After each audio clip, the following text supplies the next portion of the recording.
Les rencontres du RT14. L'actualité de la sociologie des arts et de la culture.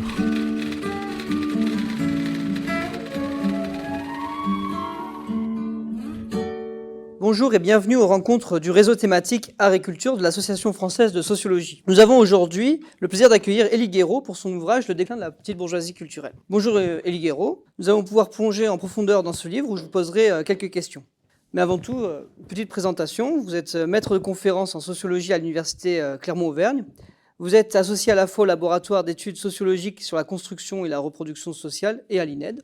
Vous avez soutenu votre thèse en 2018. Vous travaillez déjà sur ce que vous traitez dans votre livre, puisque c'est sur ce même terrain et sur le même questionnement de fond, c'est-à-dire ce déclin d'une petite bourgeoisie culturelle locale. La ville que vous étudiez, dont le nom a été changé, est Lergne. Donc pour résumer très rapidement, mais nous allons avoir l'occasion de vous entendre dans le détail, dans votre livre, vous suivez le destin de ce que vous appelez la petite bourgeoisie culturelle. Vous montrez ainsi les dynamiques de son ascension dans les années 80 et 90, puis de son déclin à partir des années 2000, mais surtout 2010. Dans les années 80, vous repérez comment les personnes issues de catégories modestes parviennent à lier leur destin à d'autres issues de catégories plus favorisées et à constituer ce que vous appelez la petite bourgeoisie culturelle. Ils accèdent à des postes, à une visibilité et une reconnaissance. Toutefois, ces privilèges ne sont pas garantis et ce groupe social est menacé dans sa reproduction au profit d'une petite bourgeoisie économique qui parvient à s'imposer auprès des instances politiques. À travers l'exemple de Lergne, c'est une observation qui se veut plus englobante, illustrative des transformations au sein des petites villes en France, mais aussi des politiques nationales mises en place. Pour cela, vous mobilisez un travail empirique riche, mêlant observation, entretien et travail d'archives. Je vous propose qu'on suive l'entretien ainsi, donc que vous reveniez sur la façon dont vous avez eu accès à votre terrain, le déroulé concret de l'enquête, puisque vous êtes parvenu à investir plusieurs terrains très différents. Vous habitiez à Lergne de 2013 à 2016, vous étiez bénévole dans plusieurs associations culturelles. On poursuivra ensuite sur le versant historique des transformations que vous avez pu observer, notamment pour expliciter à la fois l'usage du terme déclin et de celui de petite bourgeoisie culturelle. Et puisque nous sommes en sociologie des arts et de la culture, je vous proposerai de revenir sur les jugements esthétiques, qui sont aussi distinctifs entre les différentes fractions de la petite bourgeoisie, mais pas que. Nous passerons ensuite aux questions du public. Votre enquête à Lergne s'est déroulée sur 8 années, de 2011 à 2018, avec un retour en 2022. Avant toute chose, Élie Guéraud, comment avez-vous approché votre terrain au début de votre thèse ? Avez-vous eu cette idée d'un déclin d'une partie de la petite bourgeoisie dès le départ, en intuition ou en hypothèse ? Merci beaucoup pour cette présentation. J'en profite aussi pour remercier le RT14 de me donner la parole aujourd'hui pour parler de ce livre. Et donc, pour répondre à cette première question, en fait, moi, quand je démarre cette thèse en 2013, je n'ai pas du tout l'idée que elle sera consacrée à la petite bourgeoisie culturelle. En fait, le projet de thèse au début, pour montrer aussi comment les choses peuvent évoluer assez fortement parfois, c'est de travailler sur les mobilités résidentielles des étudiants, en s'intéressant notamment au départ en fait socialement différencié d'une ville moyenne du centre de la France, cette ville qu'est Lergne, et de s'intéresser aussi à la trajectoire retour. Donc on regarde une pyramide des âges à Lergne, ce qu'on voit dans beaucoup de villes petites et moyennes, éloignées des grandes centralités universitaires. C'est un départ très important dès 18 à 25 ans, et un petit pic de retour autour de 30 ans. Et donc moi c'était plutôt sur cette question du retour que je voulais travailler au départ. Alors comment les choses ont évolué en fait, assez vite, je travaille sur le recensement de la population, en analysant un peu le profil du coup de ceux qui partent, ceux qui restent. Je travaille aussi sur les données APB à l'époque, donc les données APB, l'ancêtre de Parcoursup. Donc je regarde un peu où sont formulés les vœux d'orientation, quelles sont les variables déterminantes, alors à la fois de genre, d'origine sociale, etc., etc. Et donc j'ai un volet qualitatif aussi à cette enquête. Et c'est là que je me dis, il y a plusieurs solutions. Je suis originaire de Lergne, j'ai fait mon collège et mon lycée à Lergne. Je peux retourner voir des camarades du lycée, c'est assez facile, c'est un petit peu ce que j'avais déjà fait dans mon mémoire de M1 et de M2. Et si je veux essayer d'ouvrir un petit peu on va dire la variété des profils interviewés, et notamment repérer en fait enfin que j'avais notamment repéré dans les données APB, bah, il faut que voilà, je me débrouille autrement. Et donc, une des solutions les plus évidentes quand on fait un peu de méthode quali et d'enquête ethnographique, c'est d'aller dans les associations, parce que les associations, par définition, elles sont ouvertes, surtout quand on se présente en disant que on fait une thèse, mais qu'on a beaucoup de temps, qu'on pourra les aider, faire du bénévolat, etc. Bon, généralement, les portes sont grandes ouvertes. Donc c'est comme ça, je pense vraiment d'abord sans réflexivité, et donc par en fait affinité sociale, que je me dirige vers des associations culturelles au départ et pas n'importe lesquelles. Voilà, bon, par exemple l'association autour de ce local dont je parle dans le livre, une association d'art contemporain, où en fait je rencontre, bon, pour aller vite, des jeunes militants associatifs qui me ressemblent. Bon, ils sont souvent âgés de quelques années de plus que moi. Ils ont poursuivi enfin ils et elles ont poursuivi des études supérieures à Paris, à Lyon, dans les humanités, une école d'art, et sont revenus. Donc voilà, et assez rapidement, bon, je me rends compte, enfin assez rapidement en fait, peut-être au bout d'une année d'enquête comme ça dans ces associations culturelles, bon, je me rends compte qu'il y a un autre profil que je rencontre pas du tout, c'est les étudiants qui partent plutôt faire de l'économie, du droit, qui partent faire des IUT, écoles de commerce, etc., etc. Et donc c'est à partir de ce moment-là, mais je pense qu'on en reparlera, donc j'en dirai pas plus, que j'essaie de me diriger aussi vers les associations qui tournent autour des organisations patronales, notamment la Jeune Chambre économique, mais pas seulement. Donc voilà, moi l'entrée dans les associations, à la base, c'est vraiment pour rencontrer des diplômés de retour et en fait pour donner, voilà, pour réaliser des entretiens avec cette trajectoire particulière repérée en fait dans les données du recensement de la population. J'aimerais vous poser une question sur les acteurs de la ville de Lerne. Afin que ça puisse être plus clair pour le public et pour les auditeurs et auditrices, est-ce que vous pouvez revenir rapidement sur les personnes que vous avez enquêtées sur l'inscription géographique à Lerne, à travers notamment ces associations et ces acteurs visibles? Alors je vais répondre en 2 temps, peut-être en présentant rapidement Lerne, hein, parce que voilà, Lerne est une ville fictive comme tu l'as dit dans la présentation. Voilà, les informations importantes à retenir sur Lerne, c'est que, voilà, on est sur une ville moyenne, une petite préfecture du centre de la France, qui du coup concentre un certain nombre, d'activités, notamment culturelles, mais pas seulement, collège, lycée, une petite antenne de l'université de la capitale régionale, voilà, une prépa d'école d'art. Bon, voilà, l'offre d'enseignement supérieur, elle est pas nulle, mais elle est restreinte.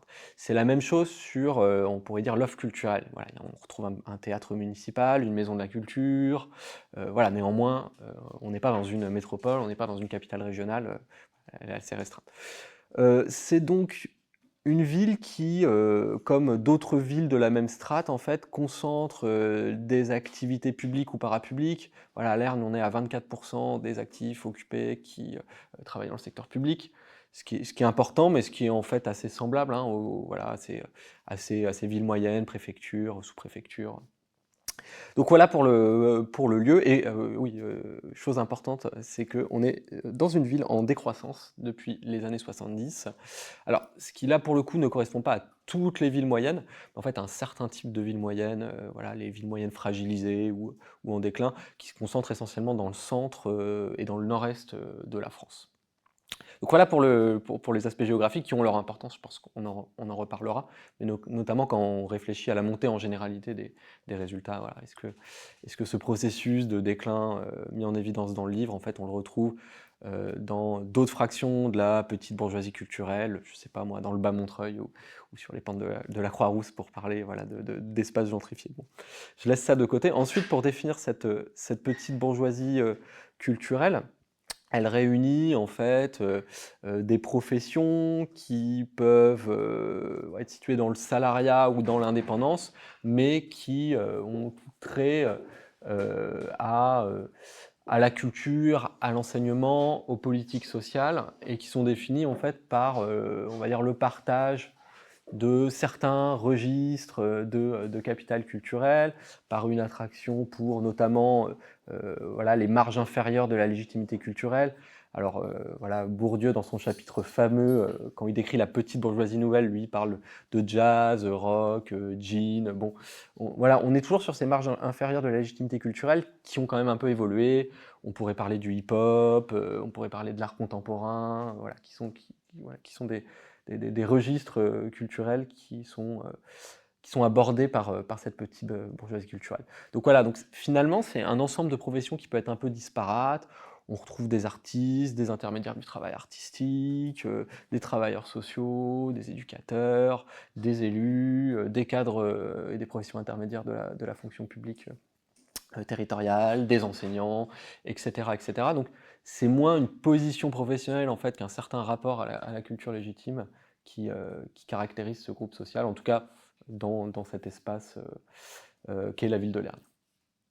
Et ils parviennent à se rassembler à travers différentes associations ou postes au sein de la mairie. Est-ce que vous pouvez revenir sur cela? Je vais répondre en fait à cette question en discutant de la période contemporaine en fait, mais après on pourra peut-être reparler de ce qui se passe dans les années alors 70 et 80 et 90. C'est un groupe social qui, à Lerne comme ailleurs en fait, hein, je pense notamment aux travaux sur la gentrification, investit l'espace public. Bon, c'est pas quelque chose qui est complètement nouveau, hein. Je pense ici au livre de Catherine Bidou, Les aventuriers du quotidien, où déjà en fait un groupe social relativement proche, bon, on pourra en reparler, mais en termes de position sociale, voilà, avait cette tendance à investir massivement l'espace public, entendu du coup au deux sens du terme, l'espace public géographique, vraiment, voilà, les places du centre-ville, voilà, et en même temps l'espace public entendu comme espace associatif, hein, voilà, vraiment la scène associative. Donc on parlait d'associations culturelles, mais pas seulement, c'est voilà, aussi le conseil d'administration de la Maison de la Culture par exemple, le fait de monter des listes municipales, bon, ce que ces militants associatifs vont faire en 83, en 89, avant de s'allier durablement au PS, mais on en reparlera. Donc voilà, c'est vraiment ça qui caractérise ce groupe, je dirais, voilà, un investissement d'espace public voilà, dans ces deux dimensions. Bien, justement, avant d'aller sur les transformations et ces évolutions-là, on peut revenir sur cette notion de petite bourgeoisie, tout simplement. Vous écrivez notamment la notion de petite bourgeoisie culturelle permet en cela de qualifier cette position particulière de dominant-dominé, à distance d'une bourgeoisie locale, soucieuse de marquer ses distances. Est-ce que vous pouvez revenir sur l'usage de cette notion, comment elle vous a servi à mettre à jour certaines dynamiques, et qu'est-ce qu'on fait de la notion de classe moyenne dans ce cas? Cette notion de petite bourgeoisie culturelle, elle s'est pas imposée au départ à moi en fait, hein. Ça a été vraiment le fruit d'une longue réflexion, même si voilà, moi elle m'a toujours séduit. Moi le chapitre La bonne volonté culturelle dans la distinction, je trouve que c'est le meilleur chapitre de la distinction, et notamment les pages consacrées à la petite bourgeoisie nouvelle, moi m'ont toujours fasciné. Alors voilà, moi l'idée de reprendre petite bourgeoisie culturelle, c'était de m'inscrire dans la perspective bourdieusienne, qui est quand même de dire, voilà, petite bourgeoisie, ça permet de qualifier finalement cette bonne volonté culturelle, c'est-à-dire cette connaissance sans reconnaissance, pour reprendre Bourdieu. Le fait de se référer du coup à certains registres de la culture légitime qui peuvent varier, mais on en reparlera, sans en maîtriser tout à fait les codes. Alors après, ce qui me gênait dans cette notion, voilà, même si j'aime beaucoup le chapitre de la bonne volonté culturelle, voilà, je trouve Bourdieu un peu grinçant, un peu méprisant vis-à-vis de cette petite bourgeoisie, d'ailleurs de toutes les fractions, hein, qui met en évidence. Donc il y a la petite bourgeoisie nouvelle, la petite bourgeoisie en déclin et la petite bourgeoisie d'exécution. Voilà, il y a quelque chose d'un peu moqueur dont voilà, je voulais me démarquer, même si je pense que c'est, enfin voilà, pour avoir fait quelques présentations notamment en librairie, voilà, le terme de petit bourgeois, il continue d'être insultant pour les gens qui se sont qualifiés. Alors que voilà, moi en tant que sociologue, cette notion de petite bourgeoisie, comment dire, elle a été déchargée un peu de cette valeur disqualifiante. Moi, je m'identifie totalement comme un petit bourgeois culturel, j'ai aucun problème avec ça, mais voilà, en tout cas, il y avait cette chose-là qui me gênait. Et je me suis dit, voilà, si on en fait vraiment une notion de sociologie, qu'on la reprend à Bourdieu, un peu comme l'avaient fait en fait Yvan Bruno et Nicolas Renaï dans un article de 2012 dans Actes, voilà, qui réutilise en fait la notion de petite bourgeoisie culturelle que je leur reprends. J'avais l'impression qu'on pouvait un peu désamorcer cette charge critique-là qu'a clairement Bourdieu.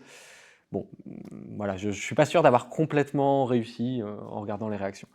En tout cas, voilà, la notion de classe moyenne, moi, elle ne m'allait pas complètement, bon, pour plusieurs raisons.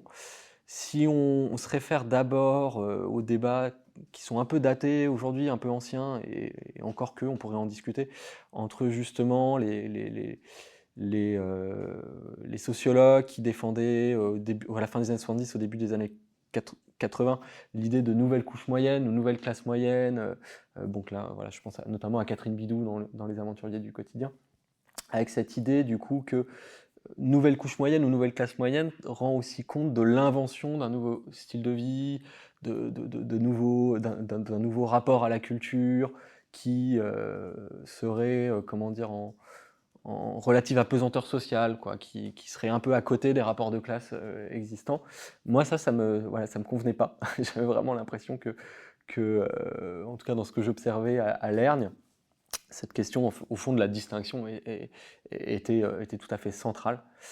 Et donc petite bourgeoisie culturelle était peut-être plus adaptée parce qu'elle met clairement le doigt sur les rapports de classe, sur une lecture relationnelle du monde social et sur les rapports de pouvoir au fond qui se jouent dans la question de la culture.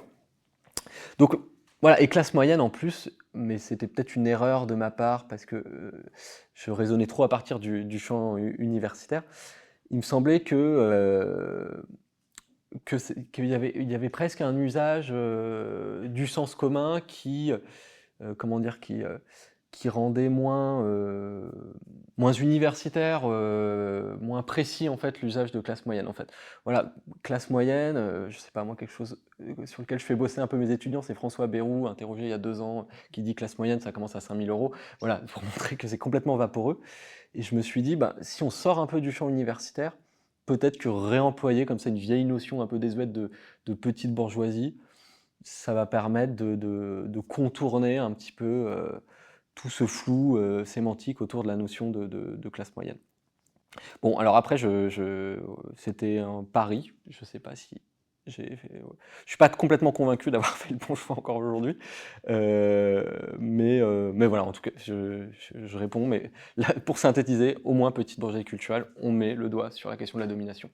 Vous mettez en lien les transformations globales en France avec ce qui se passe dans cette ville de Lergne. Donc vos observations sont une illustration de l'évolution en cours dans d'autres villes moyennes. On a parlé que ça pouvait être illustratif et à quel point on pouvait le penser comme représentatif d'une certaine tendance. Vous retracez les années 80, caractérisées par l'arrivée au pouvoir de la gauche et de Jack Lang au ministère de la Culture, qui vont avoir des effets sur le destin de vos enquêtés, notamment ce que vous appelez les pionniers. De la même façon, la montée d'Emmanuel Macron et des politiques qui ont suivi ont marqué les générations suivantes, mettant en crise la reproduction de cette petite bourgeoisie culturelle. Est-ce que vous pouvez revenir sur ces transformations à la fois globales et locales, et comment vous avez pu lier les deux dans l'écriture et dans l'étude? De ce point de vue-là, il y a effectivement, je pense, 2 échelles à prendre en compte, qui s'articulent, mais pas toujours. Voilà, l'échelle locale, l'échelle globale, comme tu viens de le dire. Alors, Lergne, il faut avoir en tête que en fait, l'Union de la gauche gagne dès 71. Donc avant même ce qu'on appelle la vague rose de 77, où beaucoup de villes moyennes vont être conquises par cette union de la gauche. Alors c'est l'union de la gauche, dans les années 70, elle est pilotée par le PS et par le PCF. C'est le cas à Lergne. En fait, dès 71, alors ça c'est assez peu dans le livre, mais c'est un peu dans la thèse, mais j'en profite pour le développer. En fait, dès 71, on va avoir un grand partage qu'on retrouve dans d'autres villes, c'est pas du tout une spécificité de Lergne. Les communistes vont être chargés de la compétence culturelle, mais aussi en fait en réalité des politiques éducatives et des politiques sociales, quand le PS va être chargé des autres compétences. Donc en fait dans les années 70, les politiques culturelles municipales, elles sont gérées par les communistes, elles sont très imprégnées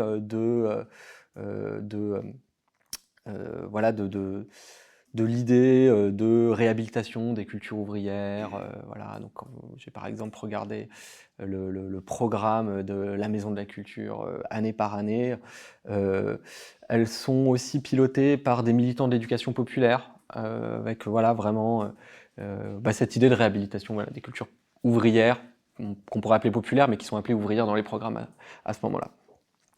Et en réalité, dans les années 80, on a un premier changement à Lergne, qui s'articule à ce changement global, enfin national dont on a parlé, voilà, l'arrivée de la gauche au pouvoir, et qui va se traduire en fait à Lergne par une mise à distance en fait des communistes des politiques culturelles locales. Alors ça s'explique pour différentes raisons. Voilà, à Lergne, contrairement à ce qui se passe en banlieue rouge, le PCF a tendance à perdre ses relais électoraux, notamment dans les quartiers populaires dans les années 80. Voilà, le nombre de suffrages obtenus par le PCF aussi s'effondre dans ces années 80 à Lergne et dans son agglomération, si bien que le PCF localement n'apparaît plus en fait comme une force qui justifierait en fait qu'à l'échelle municipale on lui délègue des compétences. Et c'est donc dans ce contexte des années 80 qu'en fait le PS, les élus locaux vont entre guillemets utiliser cette nouvelle génération de militants sur lequel le premier chapitre de ce livre s'ouvre pour leur donner la place en fait qu'occupaient avant ces militants de l'éducation populaire, ces militants communistes. Et donc ça va se traduire par une transformation des politiques culturelles en place, qui s'articule pour le coup complètement à ce que va prôner les politiques culturelles nationales langues à la même période. Voilà, avec notamment la promotion de biens culturels ou de manifestations culturelles qui mettent en valeur en fait des formes un peu émergentes. Bon, voilà, je donne l'exemple de l'art contemporain. C'est le moment aussi dans ces années 80 où va vraiment grossir un festival de jazz, un festival de rock, un festival de court-métrage, etc., qui vont peu à peu en fait prendre la place occupée par les communistes. Ensuite, dans les années 90 et 2000, alors dans les années 90 d'abord, ces associations qui émergent et qui sont mises en place par cette nouvelle génération, elles vont se professionnaliser en fait, de manière assez semblable à ce que Mathieu Elie peut décrire dans les métamorphoses du monde associatif. Les subventions obtenues vont augmenter. En contrepartie, ces associations elles vont aussi accepter la délégation de services publics. Par exemple, pour l'association qui a organisé le festival de court-métrage dont j'ai parlé, ça va être s'occuper de cinémas municipaux, de petites communes rurales, etc. Voilà, en tout cas, ce qu'il faut retenir, c'est que dans les années 2000, au début des années 2000, ces associations qui ont commencé souvent à organiser leurs premières manifestations sans subvention, avec quasiment rien, elles peuvent toucher des montants qui atteignent 350 000, 400 000 euros annuels. Voilà, elles peuvent avoir une dizaine de salariés, voire plus. Elles atteignent en fait une sorte d'âge d'or, en tout cas si quand on retrace la trajectoire économique de ces associations à partir de leurs archives, qui va se retrouver remis en cause ensuite par les politiques d'austérité. Alors là encore, quand on regarde du coup la trajectoire économique de ces associations, on se rend compte que il n'y a pas un effet 2014, la chute du socialisme municipal dont on reparlera. Enfin, il y a un effet, mais en fait, ça démarre avant. Ça démarre avant et voilà, les baisses de subventions, alors de l'État, mais aussi des collectivités, en fait, elles interviennent à la fin des années 2000. Ça s'explique pour différentes raisons, mais voilà, à la fin des années 2000, on a une baisse des dotations aux collectivités territoriales décidées par l'État. C'est le moment que les politistes appellent le moment RGPP, Révision Générale des Politiques Publiques. La DRAC commence à se désengager aussi. Enfin, voilà. Et donc, face à cette situation, plusieurs associations vont être contraintes de licencier des salariés. Et voilà, on a un premier moment de fragilisation qui s'articule à l'histoire nationale et à l'évolution des politiques publiques nationales. Et on aura ce moment de 2014, mais dont je ne parle pas tout de suite parce que je crois qu'il est prévu qu'on en parle un peu après.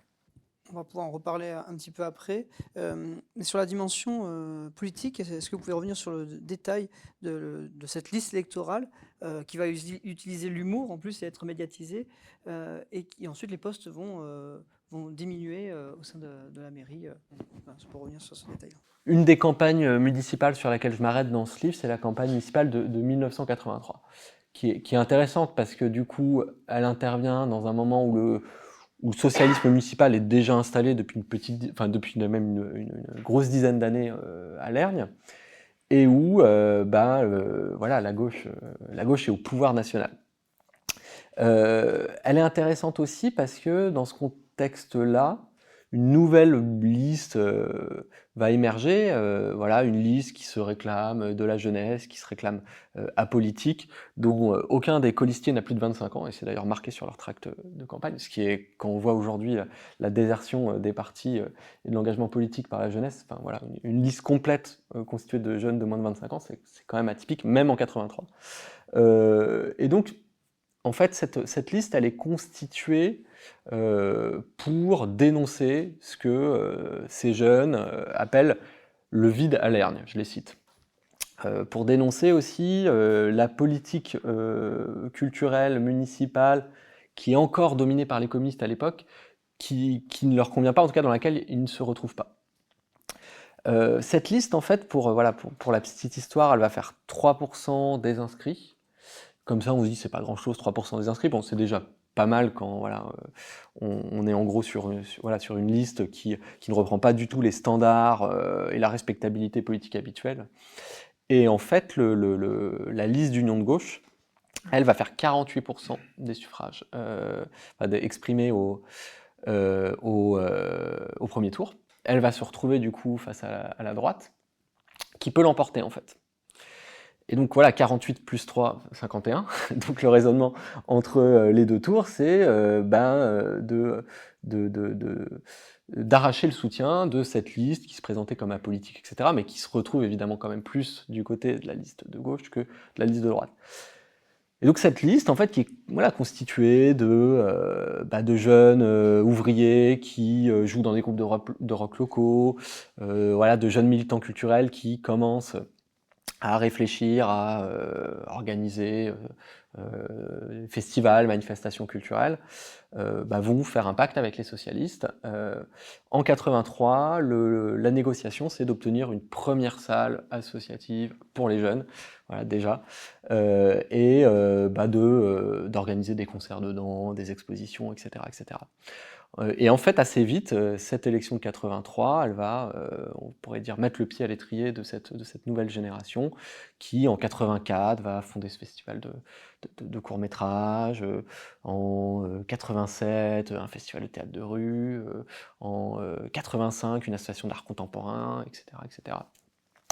Voilà. Ensuite, en 89, je reviens rapidement sur l'élection municipale de 89, mais qui est aussi intéressante, c'est qu'en fait, en 89, les socialistes veulent vraiment faire une place plus grande à cette nouvelle génération, et notamment leur permettre de prendre la place des communistes, leur vendre des fonctions de direction dans les institutions culturelles locales, mais aussi des postes de délégués aux affaires culturelles, etc., etc.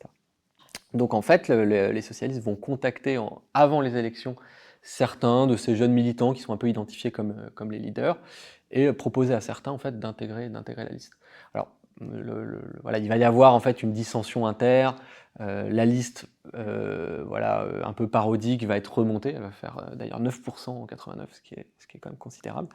Mais aussi certains de ces jeunes militants, notamment un, va être intégré en fait dès le premier tour sur la liste des socialistes, ce qui préfigure là aussi une véritable alliance entre cette génération de jeunes militants et les socialistes. Voilà, alors deux têtes en 95, c'est deux de ces militants qui ont des postes d'adjoints. Dans les années 2000, en fait, on va en retrouver presque une petite dizaine de gens qui ont travaillé presque toute leur vie dans des associations culturelles, qui sont présents au conseil municipal et qui ont des postes importants. Pour rester sur cette génération, cette première génération qui arrive dans les années 80, vous faites une distinction entre les rockers et les pionniers, une distinction qui se voit au niveau de leur origine sociale, au niveau des lieux où ils sont de sociabilité et de leur investissement culturel. Est-ce que vous pouvez revenir sur ça? Voilà, cette distinction, elle apparaît, bon, évidemment, dans les souvenirs, dans les entretiens, dans les récits que peuvent me faire ces personnes. Elle apparaît dans les programmes et dans les archives qu'on peut consulter, hein. Et elle apparaît aussi dans la composition de ces listes dont j'ai parlé. Donc, j'ai schématiquement distingué ces deux groupes. Les rockers sont plutôt des jeunes issus de ménages ouvriers, voilà, dans une logique d'attrait pour le rock'n'roll, les contre-cultures anglo-saxonnes et de refus de l'usine, enfin des choses qui sont assez classiques, qui peuvent être décrites par Gérard Mauger et que lui appelle la bohème populaire, voilà. Et à côté d'eux, donc souvent dans les mêmes festivals, dans les mêmes manifestations culturelles, on va retrouver une jeunesse qui partage en fait la même appartenance générationnelle. Voilà, une jeunesse qui est mieux dotée. Et en fait, ces deux jeunesses se sont rencontrées dans les grandes institutions scolaires de la massification scolaire, donc notamment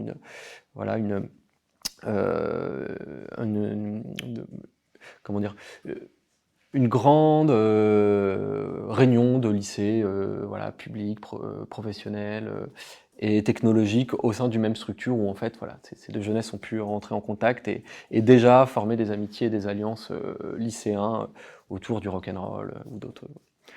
Et donc ce qu'on voit, par exemple quand on regarde les listes au municipal, c'est que la jeunesse mieux dotée qui est partie faire des études et qui va bientôt revenir ou qui commence à revenir à Lergne, elle se situe plutôt dans les positions hautes de ces listes, bon, ce qui est classique encore une fois, hein, et les rockers plutôt en bas, et que cette séparation elle se traduit aussi dans les registres culturels qui sont investis dans ce début des années 80. C'est-à-dire que finalement les formes on va dire les plus avant-gardistes ou dont la consécration est la plus montante. Alors, je pense en fait notamment à l'art contemporain, au jazz ou au film court, enfin au court métrage, va être plutôt investi par la fraction la plus favorisée, quand ceux que j'appelle les rockers vont plutôt rester sur le rock'n'roll, festival de musique. Donc voilà, on va avoir une séparation comme ça qui en fait va avoir des effets beaucoup plus tard et qui va expliquer aussi les capacités de reconversion possible de ces engagements associatifs culturels à des positions plus stables dans les années 90 et 2000. Hein. C'est-à-dire quand les premiers arrivent à des positions, professions intermédiaires dans les collectivités, des carrières de journalistes, des positions qui sont peut-être plus fragiles et moins assurées, les autres vont se retrouver à la tête des institutions culturelles locales, ne vivent que de leur mandat d'élu, ou avoir des fonctions d'encadrement importantes dans les collectivités territoriales. Donc voilà, donc c'est intéressant de voir comment, en fait, dès le début, la manière dont est négocié l'investissement, on pourrait dire, associatif et dans des manifestations culturelles préfigure en fait une bifurcation dans les reconversions qui s'observent dans les années 90 et 2000. On passe maintenant à la nouvelle génération de cette petite bourgeoisie culturelle qui arrive sur le marché du travail dans les années 2000. Et elle a fréquenté des universités de grandes villes. Elle revient à Lerne, mais pas forcément de façon enthousiaste. Il y a parfois des parcours contraints. Le déclin dont vous faites part relativement à cette petite bourgeoisie culturelle à ce moment-là, il est à la fois subjectif et objectif. Est-ce que vous pouvez dire pourquoi ? Dans les années 2000, en fait, et 2010, une nouvelle génération cherche à prendre la place un peu de ceux que j'ai appelés les pionniers. Et cette nouvelle génération, elle présente plusieurs caractéristiques qui sont intéressantes, qui sont importantes et qu'il faut vraiment prendre en compte.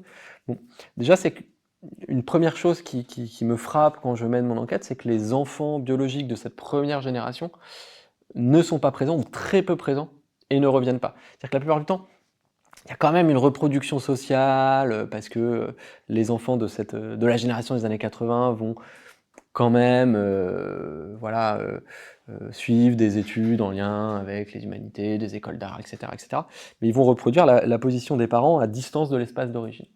Bon, ce qui s'explique par la fragilisation du groupe dont on va reparler un peu plus tard. Et donc dans ce contexte-là, en fait, la place qui est à prendre sur la scène associative, sur la scène politique, même si voilà, les choses sont compliquées après 2014, mais, ou alors dans les services culture des collectivités, etc., elle va être occupée par une nouvelle génération, mais qui a des origines plus populaires, qui s'est retrouvée contraint de rentrer dans l'espace d'origine. Alors, il y a différents degrés de contrainte, en fait, hein. C'est vrai que voilà, le livre, quand même une forme vulgarisée de la thèse, et les moins de 450 000 signes n'aident pas à rentrer dans la complexité des parcours. Mais voilà, en réalité, tous les parcours sont pas à des degrés de contrainte très élevés. En fait, ça dépend beaucoup de comment la personne rentre, de quand est-ce qu'elle rentre, et généralement, en fait, plus les aspirations de trouver un emploi dans la grande ville où ont été poursuivies les études sont fortes, plus on s'est accroché longtemps, généralement plus le retour est difficile. Après, toute une partie de ces enquêtés, de cette nouvelle génération d'origine modeste, en fait, ne s'est aussi jamais vraiment autorisé à espérer en fait gagner le marché de l'emploi dans ces grandes villes. Voilà, c'est vraiment une poursuite d'études supérieures, 5 ans dans la capitale régionale et on revient.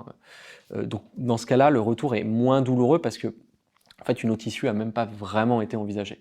En tout cas, voilà, toujours ce retour, il est compliqué parce que la rentabilité des titres scolaires en lien avec les humanités et la culture, dans un contexte voilà, dégradé comme l'est celui en fait, de la fin des années 2000 et des années 2010, rend ce retour voilà, difficile.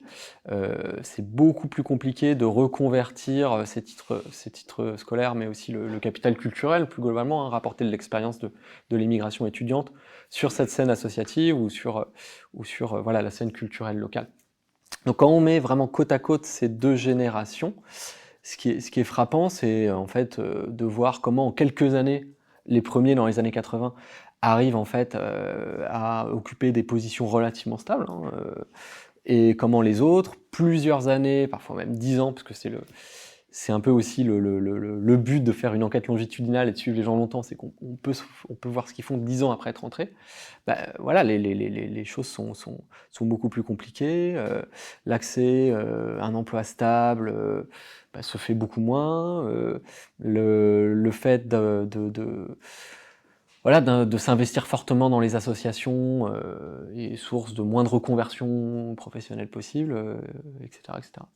Bon, maintenant qu'on a le portrait global de cette petite bourgeoisie et de sa fragilisation, on va pouvoir aborder les jugements esthétiques et les processus de distinction. D'ailleurs, on va revenir sur cette première génération des années 80, puisqu'on parlait de cette présence forte du rock, mais elle n'est pas anodine parce que cette présence du rock et ces festivals permettent de faire face à une indignité culturelle. Est-ce que vous pouvez décrire comment elle parvient à ça? Qu'est-ce que c'est que cette indignité culturelle? Ce sentiment d'indignité culturelle, alors c'est un terme que je reprends, j'ai peur de dire une bêtise, mais je crois à Vincent Dubois dans La culture comme vocation, mais j'en suis pas complètement certain. Peut-être à Gérard Mauger aussi. Bon, en tout cas, voilà, c'est un terme que je reprends, indignité culturelle, hein, et que j'utilise en fait pour montrer comment, dans les années 80, ce qui fait aussi la spécificité de ce contexte, c'est que dans ce collectif qui mêle une jeunesse ouvrière, une jeunesse plus favorisée, dans les premières réussites aussi, hein, sur la scène politique, sur la scène associative, va se jouer une émulation, source d'émancipation, dans le sens où elle permet justement aux jeunes les moins dotés initialement de faire face à leur sentiment d'indignité culturelle. Bon, dans les années 2000 et 2010, cette indignité culturelle, elle revient chez les jeunes dont les origines sont les plus modestes. Alors souvent, l'expérience prolongée des études supérieures a quand même permis de contrecarrer ou de mettre à distance ce sentiment d'illégitimité. Mais en fait, les premiers échecs sur la scène associative locale, sur la scène professionnelle, en fait, font ressurgir ce sentiment d'indignité. Et donc aussi participer au repli sur l'espace privé, on en reparlera peut-être un peu, mais au fait que voilà, après ces échecs, on abandonne du coup l'espace public, ce qui était une des caractéristiques, on l'a dit au début, de cette petite bourgeoisie culturelle, pour se replier sur l'espace privé. Du coup, pour continuer à faire exister ses aspirations, ses dispositions, voilà, ce qu'on est socialement, mais en fait dans un espace privé. Et ça encore, c'est vraiment, je pense, l'enquête au long cours, le fait de suivre les enquêtés longtemps, qui permet de l'observer, hein. Voilà, c'est un processus qui ne se joue pas sur 6 mois, mais sur plusieurs années. Et là où justement la génération des années 80, je le disais, en quelques années, ils parviennent en fait à se faire vraiment une place en partant de la scène associative, ces jeunes des années 2000-2010 en fait s'épuisent littéralement sur cette scène associative dans laquelle ils investissent beaucoup, énormément de leur temps, enfin voilà, c'est énormément de leurs aspirations, pour en fait un résultat qui n'est voilà, qui n'est pas à la hauteur des attentes, et qui va conduire du coup à un retrait de l'espace public. Voilà. Je ne sais pas si j'ai complètement répondu à la question. Si, on peut aller sur le détail de cet investissement de l'espace privé, puisque vous êtes allé chez vos enquêtés en notant l'investissement culturel, donc vous pouvez tout à fait décrire vos observations. C'est vraiment l'enquête ethnographique qui permet, je pense, de faire ça. C'est-à-dire, quand ce statut d'enquêteur qui affirmait, hein, voilà, moi j'ai toujours quand même, j'ai toujours travaillé à découvert, hein, mais par la fréquentation régulière de ces associations, des militants qui les font vivre, voilà, ce statut d'enquêteur va un peu disparaître, et c'est vrai que je suis devenu en plusieurs années en fait militant associatif à temps plein en fait, hein. Et donc ça ouvre les portes, en fait des gens, alors que ce soit grâce au prétexte de l'entretien. Voilà, le prétexte de l'entretien permet vraiment de se faire inviter, hein, et donc notamment chez toutes les générations. Ou alors le moment voilà, des dîners, des fêtes organisées chez les uns et chez les autres, qui permet de voir les intérieurs. Ensuite, c'est aussi voilà, le suivi longitudinal qui permet de voir ça, de gagner la confiance, etc. Alors, cette tendance au repli en fait sur l'espace privé, bon, c'est pas quelque chose qui concerne que la petite bourgeoisie culturelle, hein. Je veux dire, on le voit avec, par exemple, les enquêtes pratiques culturelles, avec de plus en plus la numérisation, on va dire, de la diffusion culturelle, enfin voilà, les grosses plateformes de streaming, etc., etc. Bon, il y a une tendance de fond, mais néanmoins, voilà, j'ai vraiment essayé de montrer comment c'est la fermeture d'un champ des possibles sur la scène politique et associative qui, voilà, dans le cadre de ce groupe, va accentuer encore ce repli sur l'espace privé. Et face à cette fragilisation, il y a une autre petite bourgeoisie qui arrive dans les années 2000 et début des années 2010, c'est la petite bourgeoisie économique, qui va d'ailleurs investir la sphère culturelle. Elle met notamment en place un concours artistique. Quelles sont les formes d'art qu'elle privilégie et en quoi elle s'oppose à celles de la petite bourgeoisie culturelle? Du coup, ça permet de discuter un peu du tournant 2014 qu'on a évoqué sans complètement le définir. Voilà. Donc je le disais, l'Union de la gauche gagne la ville de Lerne en 71. 2014, c'est une autre date importante dans la politique locale, parce que en fait, ce socialisme municipal va tomber face à voilà, un candidat qui est sans étiquette, en fait, qui est même un dissident du Parti socialiste, en tout cas au premier tour, et qui va s'allier à l'UMP et l'UDI entre les deux tours, et donc renverser les socialistes. Ça va produire un certain nombre d'effets, en fait, hein, qui étaient déjà un peu présents, hein. Voilà, je disais qu'il ne fallait pas attendre 2014 pour voir déjà les premiers effets de l'austérité nationale sur cet espace local. En tout cas, voilà, ça va vraiment accentuer les choses, dans le sens où les politiques culturelles, mais aussi éducatives, sociales, locales, qui visaient quand même à essayer de compenser un désengagement de l'État, elles vont être remises en cause. Alors ça se traduit notamment, voilà, par les baisses des subventions. Alors je peux même faire une petite mise à jour par rapport au graphique. Il y a un moment dans le livre où je présente en fait les subventions octroyées aux associations à la fois par la commune de Lerne, mais aussi par l'agglomération de Lerne. Donc si on regarde en fait de 2014 à 2022, avec les derniers chiffres disponibles sur le site Finances Locales, en fait en euros constants, je dis bien en euros constants, les subventions aux associations ont été divisées par 3 en l'espace en gros d'une petite dizaine d'années, ce qui est considérable et ce qu'on ne retrouve pas dans d'autres collectivités. Même au sein de la région Rhône-Alpes, avec voilà, la région Rhône-Alpes et Clermont-Ferrand, donc voilà, notre cher président de région n'est pas allé jusqu'à diviser par 3 les subventions aux associations culturelles. Bon. Du coup, ce qui se passe dans l'espace local, il y a vraiment voilà, c'est un effet on va dire du basculement politique qui se traduit par voilà, on va dire des conséquences matérielles très directes comme ces subventions aux associations, mais aussi par des mesures symboliques. Voilà, une des choses qui est décidée dès la première année de mandat, c'est par exemple de supprimer de l'organigramme de la collectivité la direction des affaires culturelles et de la remplacer par la direction des projets et événementiels. Bon, voilà, ce qui donne tout de suite une idée. Le nouvel adjoint attaché à cette nouvelle direction, c'est un patron de boîte de nuit qui, du coup, va s'occuper, à partir de ce moment-là, des affaires culturelles.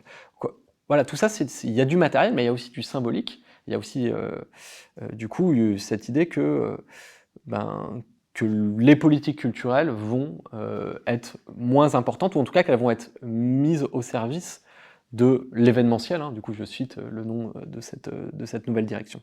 Alors, depuis, en réalité, la direction des affaires culturelles est revenue, mais en tout cas, voilà, il y a ce moment quand même très symbolique de suppression de cette direction. Donc voilà, le moment 2014, il est fait un peu de tout ça, et il va accélérer, du coup, la fragilisation de cette petite bourgeoisie culturelle. Et donc voilà, ce mouvement de fragilisation dont on parlait. Et j'ai un peu perdu le fil, je ne me rappelle plus quelle était la question. Que cette petite bourgeoisie économique va mettre. Ah oui, la petite bourgeoisie économique. Donc, de manière assez classique, mais comme l'analyse en fait les politistes, et notamment, je dirais voilà, l'analyse locale du politique, avec ce changement de municipalité va aussi jouer une transformation des ressources clientélaires en fait, voilà, des ressources de la collectivité qui vont être données aux différents relais électoraux. Voilà, de manière assez classique en sociologie politique, on voit comment une collectivité a des ressources, elle donne ses ressources à des relais électoraux qui sont censés représenter les intérêts, alors notamment dans les quartiers populaires, mais pas seulement, aussi dans les quartiers de centre-ville, dans le cas de Lerne. Et donc, ce qui se passe, c'est que cette nouvelle majorité va s'appuyer sur de nouveaux relais électoraux, davantage susceptibles, du coup, de défendre les intérêts, de défendre ses propres intérêts électoraux. Donc, la petite bourgeoisie culturelle va se retrouver aussi confrontée, comme ça, à une réaffectation des ressources clientélaires, au profit d'autres groupes sociaux, et notamment de ce groupe que j'ai appelé, voilà, dans le livre, la petite bourgeoisie économique, qui en fait réunit voilà, des personnes, quand on regarde les trajectoires, les origines, assez semblables à ce qu'est la petite bourgeoisie culturelle des années 2010, c'est-à-dire à voilà, un carrefour de trajectoire entre des jeunes de classe populaire rurale en ascension sociale, voilà, des jeunes plutôt favorisés en reclassement ou en déclassement et qui se retrouvent dans cette petite bourgeoisie économique. Voilà, en tout cas, c'est aussi là un ensemble de professions qui est réuni par un rapport à la culture particulier et par une bonne volonté culturelle, mais qui est tournée en fait vers d'autres registres de la culture légitime. Alors, voilà, c'est par exemple, je sais pas, les arts de la table, le monde du luxe, les belles voitures, qui, ça se discute, et je serais ravi d'ailleurs qu'on en discute, qui pour moi rentrent quand même dans les canons de la culture légitime. Voilà, le monde du luxe, il suffit de penser au travail d'Yvette Delceau, etc., mais qui n'est pas du tout en fait les mêmes registres de culture légitime que celle vers lesquelles se tourne la petite bourgeoisie culturelle. Et donc, cette petite bourgeoisie économique, elle va être favorisée par le nouveau pouvoir politique pour différentes raisons. C'est que, en fait, elle se propose de mettre en place des manifestations culturelles qui sont beaucoup moins coûteuses que celles de la petite bourgeoisie culturelle, donc ce qui permet déjà en fait d'accélérer ce mouvement de retrait de la collectivité. Voilà, alors je donne quelques chiffres sur combien combien coûte cette manifestation culturelle organisée par la Jeune Chambre économique dont je détaille un petit peu le cas dans le livre. C'est quelque chose qui coûte pas cher et qui en plus va chercher du côté des partenaires privés, ce qui est très apprécié par la nouvelle municipalité. Et là encore, c'est pas propre à l'Ergne, hein, mais ça va de pair avec cette injonction à se tourner vers le mécénat que connaissent aujourd'hui, et pas qu'aujourd'hui, depuis une vingtaine d'années, de nombreux acteurs culturels. Cette petite bourgeoisie économique, à ce moment-là, elle connaît une forme d'ascension parce qu'elle va bénéficier de ses ressources clientélaires, de la visibilité aussi, et donc des profits symboliques qu'il peut y avoir à être présent sur cette scène associative, hein, donc gagner en visibilité, et donc aussi à gagner sur ce fameux espace public dont on parlait au début, au détriment de la petite bourgeoisie culturelle. Et face à ça, la petite bourgeoisie culturelle va œuvrer à des stratégies distinctives.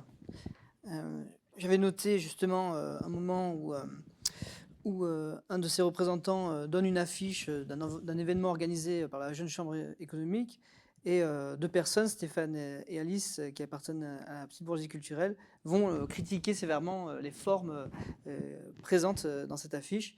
Ils vont dire par exemple que les couleurs choisies rappellent un fond d'écran de téléphone portable, ou que le tableau présenté est comparé à une culture Ikea ou encore à du papier peint. Est-ce que vous pouvez décrire ces stratégies distinctives et surtout quels effets symboliques, politiques ou économiques elles ont au sein de cette petite bourgeoisie culturelle, mais aussi à l'extérieur? Je vais répondre en deux temps, peut-être d'abord en précisant en fait l'observation en fait sur laquelle tu t'appuies là. Je vais vraiment faire un plaidoyer pour l'enquête ethnographique, mais du coup, c'est une scène en fait qui est extrêmement importante durant mon enquête, une scène de confrontation directe entre cette petite bourgeoisie culturelle et cette petite bourgeoisie économique. Alors, ça ne veut pas dire qu'il n'y a pas de confrontation normalement, mais ça veut dire qu'elle se fait plutôt en fait dans l'entre-soi en fait de supports de sociabilité contrôlés. Et en fait, il y a assez peu d'interactions physiques directes. Et en restant longtemps sur le terrain, on finit toujours par voir ces scènes qui sont vraiment extrêmement importantes. Et donc cette scène en particulier, ça se passe un mercredi après-midi. Donc moi, je fais une permanence dans le local, dans un local associatif qui est en fait un jeune local associatif ouvert par cette jeune génération. Où on organise des expos, on y retrouve notamment Alice, dont tu as dit un mot, qui est une diplômée d'une école d'art, qui est revenue et qui, elle, a plutôt l'espace exposition et qui fait plutôt qui s'intéresse plutôt à l'art contemporain, mais on organise aussi des concerts de rock dans ce local, bref. Et moi, au même moment, en fait, je suis aussi membre de la Jeune Chambre économique, donc je participe à des dîners avec le Rotary Club. Je me suis acheté un costume pour essayer d'être un peu crédible dans ce genre de moment. J'ai des réunions à la CCI. Je suis vraiment, j'ai une double inscription, à la fois dans les réseaux, on pourrait dire des organisations patronales, et en même temps sur cette scène associative locale. Et donc arrive en fait celui qui n'est pas encore président de la Jeune Chambre économique, mais en fait il va le devenir 1 ou 2 mois après, qui rentre dans le local, alors de manière en fait un peu naïve, hein, c'est-à-dire que lui a pas forcément conscience en fait qu'il sera aussi mal reçu, pour distribuer en fait les affiches du concours artistique que je suis en train d'organiser avec lui et d'autres personnes au même moment à la Jeune Chambre économique. Et donc l'affiche, en fait, ce qui se passe, c'est qu'il rentre dans le local. Il reconnaît Alice parce qu'ils se sont connus dans une autre association où il a pris la présidence de l'autre association. Enfin bref, on peut en reparler, mais il y a déjà un litige entre eux. Et donc Alice lui répond pas, ne le regarde pas, et donc moi j'observe ça d'un peu loin. Il sort, et donc Alice prend l'affiche, elle la déchire, elle la met en morceaux, elle la jette. Et en fait, le moment où ils réagissent sur le contenu de l'affiche, c'est un moment où un peu après les événements, je décide de faire un entretien à la base avec Alice, mais il se trouve que, comme on est dans un local associatif, une autre personne s'en mêle et on fait l'entretien à 3, et où en fait je leur montre des photos en fait sur mon ordinateur de l'affiche pour les faire réagir, et notamment mon idée c'est de lui demander qu'est-ce qui t'a poussé à la déchirer, est-ce que c'est des jugements esthétiques, est-ce que c'est parce qu'ils font une manifestation culturelle et que tu les estimes pas légitimes à faire ça, etc. Et donc c'est le genre de moment où on peut vraiment du coup voir en acte en fait des jugements qui sont en fait autant éthiques que esthétiques, hein, voilà, sans trop vouloir faire mon bourdieusien, mais on voit vraiment comment les deux sont imbriqués dans ce cas-là. Voilà, c'est à la fois voilà, de la culture Ikea, du papier peint, un fond de téléphone portable, leur affiche en tout cas pour Alice. Mais dans un même temps, voilà, il y a aussi une accusation en illégitimité à en fait, se poser comme intermédiaire en fait, du travail artistique hein, pour aller vite. Et donc les deux sont intimement liés. Ce que j'essaie de montrer un petit peu dans le dernier chapitre, c'est comment cette petite bourgeoisie culturelle va finalement se replier sur l'espace privé dans un contexte de fragilisation, on l'a dit, mais aussi se replier du coup sur ces dispositions éthiques, esthétiques, sur ses aspirations, sur son style de vie, face voilà, à un contexte où en fait elle perd sur la scène politique, sur la scène associative, sur la scène professionnelle, et où ces jugements esthétiques qui sont des jugements de classe vont permettre de faire front, de se réaffirmer finalement collectivement face à une crise de la reproduction du groupe social. Et donc ces jugements, ces formes de distinction qui prennent parfois la forme du mépris de classe, hein, répondent vraiment à cette situation de fragilisation, et j'ai essayé de, peut-être pas en réussissant complètement, mais de désamorcer la charge morale qu'il peut y avoir derrière le fait de parler de mépris de classe. L'idée, c'est pas de dire regardez comme cette petite bourgeoisie culturelle, elle s'est fermée sur elle-même, et c'est vraiment de montrer comment, en fait, on n'est pas dans la condamnation morale, on voit vraiment comment un processus historique, social, de fond, qui fragilise ce groupe social, va produire en contrepartie aussi une fermeture, entre guillemets, sur le style de vie qui peut se traduire par le mépris de classe, mais voilà, il ne s'agit pas de mettre en cause ou de condamner moralement. Ce mépris de classe va en direction de cette petite bourgeoisie économique, mais aussi des classes populaires, si vous voulez rajouter des choses sur ça. Je peux en parler rapidement parce que c'est vrai je disais au début, voilà, on est dans la situation d'une ville moyenne en décroissance. Et ça, c'est pas le cas de toutes les villes moyennes, mais voilà, on a un certain nombre de villes moyennes qui sont dans ce cas de figure-là. Et donc ça, c'est important parce que voilà, on a de la décroissance à l'herbe, mais on a aussi une paupérisation importante, et en particulier les quartiers centraux. C'est-à-dire les quartiers où sont historiquement établis les membres de cette petite bourgeoisie culturelle, auxquels ils sont liés par la propriété foncière, par leurs engagements associatifs, leurs engagements culturels, etc. etc. Et donc ces quartiers de centre-ville, et là il y a une vraie différence de contexte et certainement un effet de lieu dont on pourra reparler, voilà, on n'est pas dans le Bas-Montreuil, on n'est pas sur les pentes de la Croix-Rousse. On a notamment de la décroissance, mais aussi une paupérisation de la population et une croissance des classes populaires, et pas de n'importe quelle fraction des classes populaires, mais plutôt des classes populaires les plus précarisées. On peut regarder un petit peu ça avec le recensement de la population, notamment à l'échelle de l'IRIS, et on voit qu'en fait les nouveaux arrivants sont pour beaucoup des hommes, voilà, surreprésentation masculine, originaires en fait de communes rurales autour de Lergne, qui en fait viennent tenter leur chance entre guillemets dans la grande ville, enfin la préfecture du coin, à la sortie du système scolaire. Beaucoup de jeunes sans diplôme.